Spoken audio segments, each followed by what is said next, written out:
Hi guys, good morning. So andito na naman ako, nagbabalik si Jobert Vibes. So guys, may topic tayo ngayon kasi may nag-message sa akin sa Facebook page ko.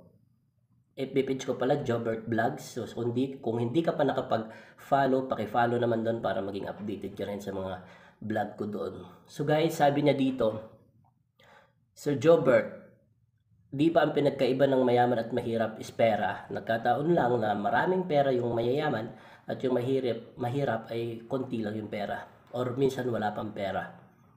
Mali. So pwede rin. Pero guys, ang pinagkaiba ng mayaman at mahirap is kauna-unahan talaga mindset. Magkaiba sila ng utak. Magkaiba sila ng iniisip. Ang daming pinagkaiba. Ang mayayaman, nagtatrabaho yung pera nila para sa kanila, pinagtatrabaho nila yung pera nila. Yung mahihirap, nagtatrabaho para sa pera. Yung mayayaman is yung bumibili sila ng mga bagay na kumikita para sa kanila. Yung mahihirap, bumibili ng mga bagay na magpapaubos ng pera nila at walang balik. 'Di ba? So napakalaking pinagkaiba.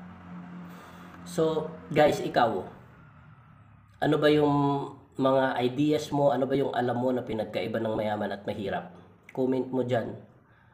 Comment mo. Malay mo, magustuhan ko yung comment mo, di ba? Makapag-gcash ka sa akin, no? So, guys, pinakakauna-unahan talaga yon yung mindset. Magkaiba sila ng utak. Oo. Huwag na tayo magpaka-ipokrito. Layo-layo ng pinagkaiba ng mayaman at mahirap. Pinagkaparehas lang nila, parehas tao. So ikaw ngayon, kung gusto mong maging mayaman, abay gawin mo yung ginagawa ng mayaman. Kung gusto mong maging mahirap, gawin mo yung ginagawa ng mahirap. 'Di ba? Napaka simple lang ng buhay, kaya wag na natin gawing komplikado. 'Di ba? Wag mong i-judge yung mayayaman kasi lalo ning iba sabi yung mayayaman daw mga pangit ang ugali. Hindi. Maraming pangit ang ugali na mahihirap, maraming mayayaman na magandang ugali. So, 'di ba? Nasa pag-iisip mo na lang 'yan kung ano yung paniniwala mo. Kasi kung yung pinaniniwalaan mo is masama, ayun talaga ang paniniwalaan mo. Ang mayayaman, guys, napakabait nila. Alam mo kung bakit? Pag may mga bagyo, mga sakuna, di lang nila pinagyayabang 'yan pero grabe tumulong 'yan. 'Di ba?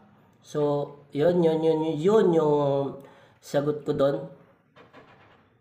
Yung pinagkaiba ng mayaman at mahirap. Ikaw, ano sa tingin mo yung pinagkaiba? No? So, yun lang guys. Wala nang edit yung video na to.